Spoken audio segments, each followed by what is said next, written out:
What's up everyone, Ninth Jim here, back with another VGC 2020 Pokemon Sword and Shield competitive video. Today we're talking about Hawlucha. This is honestly one of my favorite design-wise Pokemon.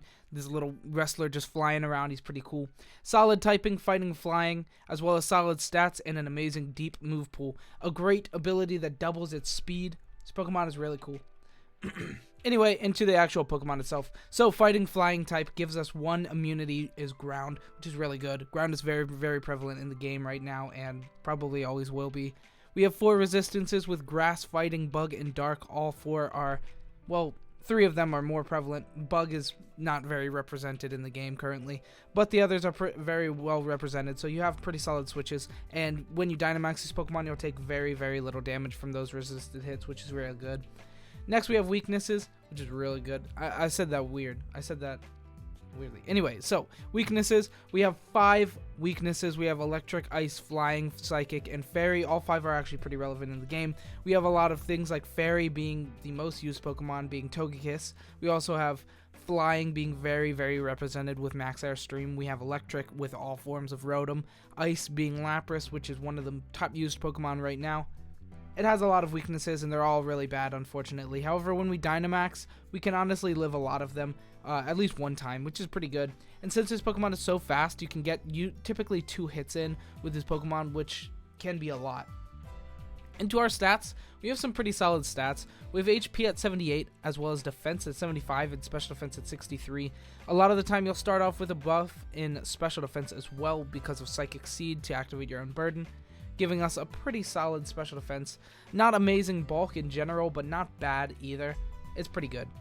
If you invest into HP or defense or special defense or anything, then you can be in a pretty solid position with that, but you don't have to.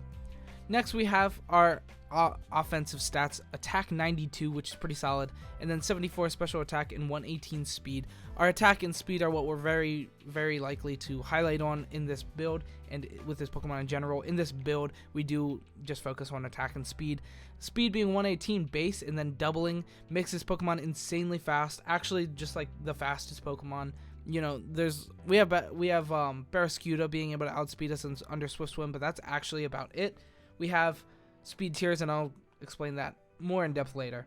Anyway, for now, that's about it for our overview. We'll go ahead and talk about the build itself. So, as far as our build goes, we are playing Unburden ability with one of two items, depending on how you want to make your team.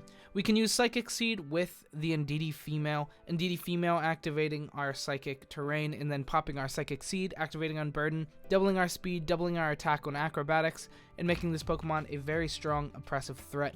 We also have Weakness Policy if you want to go with the Weakness Policy route with something like Sylveon, being able to use Quick Attack, and then, of course, because of its ability, making it into a Fairy type attack, hitting you with the Quick Attack, procking your weakness policy, then activating your Unburden, making you start off with double speed and double attack. This is a very good way of playing it as well.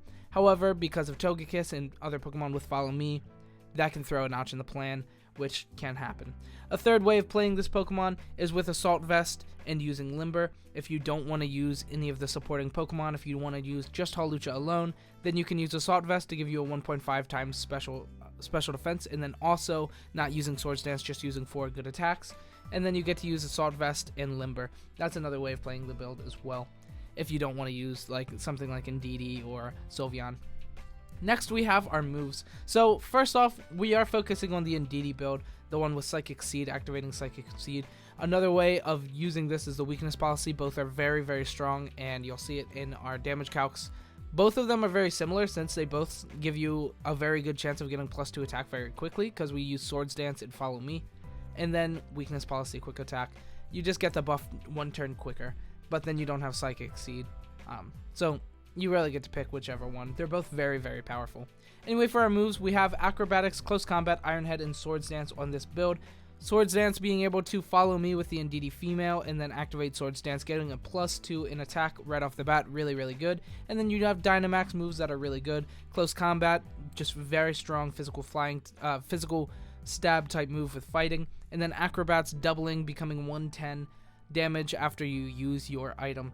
110 and 120 on those respectively, giving you really strong physical stab moves. And then we have Iron Head as a really good max move as well. Since we're going to typically Dynamax this Pokemon, it also gives really good spread against Pokemon that really threaten this Pokemon like Togekiss. After a Swords Dance or Weakness Policy, Iron Head, Max, Steel Spike, one of the two, do a lot of damage to things like Togekiss, and you're in a good position almost immediately. However, that Pokemon does immediately threaten you a lot, so be very careful of Pokemon like Togekiss. Next, we have our flex moves. We have Brave Bird. If you don't want to use Acrobatics, if you would value that initial just 120 times damage, but you take recoil, of course. So you can definitely change out Brave Bird for Acrobatics if you want to.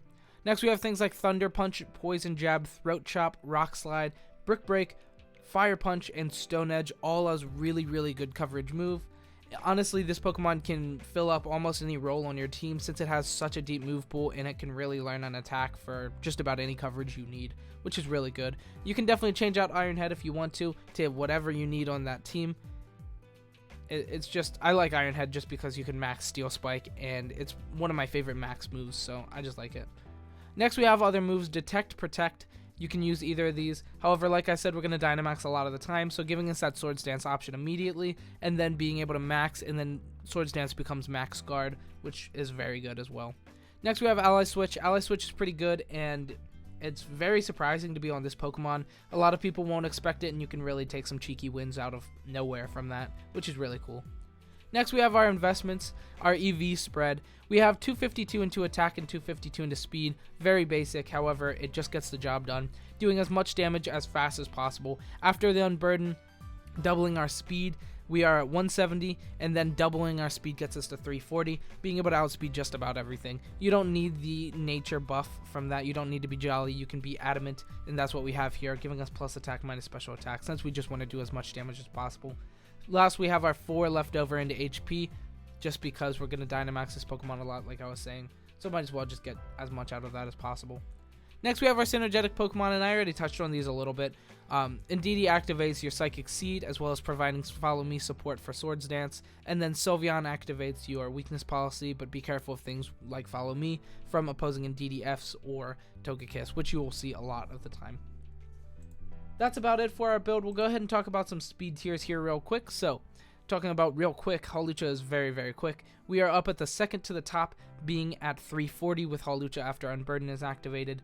The only thing that realistically is going to be outspeeding us is Barraskewda, being at 376 after Swift Swim. Barraskewda is pretty fast, but very underrated, and not very many people even use it, so you're probably just going to outspeed every single thing. Things that we do outspeed is Dragapult, no matter what, even after a Scarf or a Dragon Dance. After 2 Dragon Dance or a Dragon Dance Max Airstream, sure, but like you should kill it by then, or it should kill you by then. Next, we have Venusaur. Even during Chlorophyll, we outspeed. Excadrill during Sand Rush, we outspeed. All of the Swift Swim Pokemon, Ludicolo, Hydreigon, because Hydreigon has Swift Swim. No, I mean Ludicolo, Seismitoad, and Barraskewda, Pokemon like that. Well, not Barraskewda. Barraskewda outspeeds us, but everything else we do outspeed. Next, we have Hydreigon at Scarf, Galarian Darmanitan at Scarf, Form Change Rotom at Scarf. All of these Scarf Pokemon we will be outspeeding, which is really good. Gyarados after a Dragon Dance or Max Airstream we outspeed, and then Togekiss or Braviary after a Max Airstream we still outspeed. So we'll be outspeeding those Pokemon for the first 2 turns, which is really, really good. That's about it, all I have for the speed tiers. We'll go ahead and talk about some damage calcs. So let me go ahead and preface this. A lot of these are weakness policy numbers. They are also Swords Dance numbers because both of them just give you a +2 in attack. So it's very interchangeable between the 2 builds that we featured. So first off, we have Dynamax Max Airstream from a Togekiss, Max Invested Togekiss, into our Hawlucha, Dynamaxed Hawlucha. It does guaranteed OHKO, hits a or not guaranteed, but almost guaranteed. It's a 93.8% chance to OHKO, 99.3 to 116.8 damage, which is a lot of damage. So yeah, Togekiss just OHKOs you if it's Max Invested. If it's not Max Invested, we almost guaranteed live. However, a lot of them that Dynamax will be Max Invested. Next, we have our Dynamax Max Steel Spike after a Weakness Policy or Swords Dance after either of those into a Togekiss, a defensive Togekiss, a defensive Max Dynamax Togekiss, hitting 53 to 62%, guaranteed 2-hit KOing. Even through Babbery Berry, this will not guaranteed 2-hit KO, but has a really high chance of 2-hit KOing because it'll hit 25 and then 53 to 60. Actually, a very low chance to OHKO. Yeah, we're probably not going to be OKOing it. Or guaranteed 2-hit KOing. We're not going to be 2-hit KOing if it's Babbery. So if it's a defensive Togekiss, it's going to take a while, and Dazzling Gleam's going to chip you down pretty hard. So, not a good matchup with Togekiss. Be very careful against Togekiss. Next, we have Hawlucha Close Combat into an Incineroar. This is +2 and then -1 with Intimidate, so it's effectively +1. Close Combat into the Incineroar, or Dynamaxed, Max Knuckle. It's actually not, so it's actually just the Intimidated from that. So, I said go away. So, Intimidated and +2, +1. We do guaranteed OKO a Incineroar with Close Combat, which is very, very good. A Incineroar, an Incineroar, whatever. Next, we have 252 plus attack Hawlucha Acrobatics into a Venusaur. This is actually pretty good. This is without Dynamax. We hit 123 to 146. If it's not Focus Sash, we just kill it right off the bat, which is really good. We outspeed it even in Sun, so that's really good. Next, we have G-Maxed Lapras, Max Hailstorm, or Max Resonance into our Hawlucha, hitting 224 to 266, hitting a guaranteed 2-hit KO onto our Dynamaxed boy. Even with a Psychic Seed, we're not going to be able to live 2 attacks from it. Next, we have +2, 252 attack into Hawlucha Close Combat into the Lapras. This hits 78 to 92%, guaranteed 2-hit KOing. There's no way for us to OKO the G-Max Lapras, which is unfortunate. G-Max Lapras is very, very apparent in the meta right now. That's going to be it for our damage calcs. We'll go ahead and talk about some single spotlight here before we leave. So first off, this build is a little bit different since you have to attain your Unburden by itself instead of just being able to attack it with your partner Pokemon to activate its weakness policy or have Psychic Surge already active, because that's a little unreliable. So we're using Power Herb, being able to change any two-turn attack into 1-turn attack. So you activate Sky Attack, Power Herb activates, and then Sky Attack becomes a 1-turn attack, and then it eats it, Unburden activates, and then Acrobatics is your attack for the rest of the game. You can also just start with Swords Dance, of course. So we are using Ability Unburden, item Power Herb, and then 4 moves. We're using Swords Dance, Sky Attack, Acrobatics, and Close Combat. Acrobatics and Close Combat are going to be your stab moves of choice after turn 1, activating Sky Attack to activate your Unburden. And then we also have Swords Dance as well for when you're in a very advantageous position and your opponent has to reposition. You can take advantage of that with Swords Dance. Next, we have our investments. It's very similar to our last build, 252 into attack and 252 into speed, and then Adamant Nature just so that you can do as much damage as possible, and 340 is going to be outspeeding everything anyway.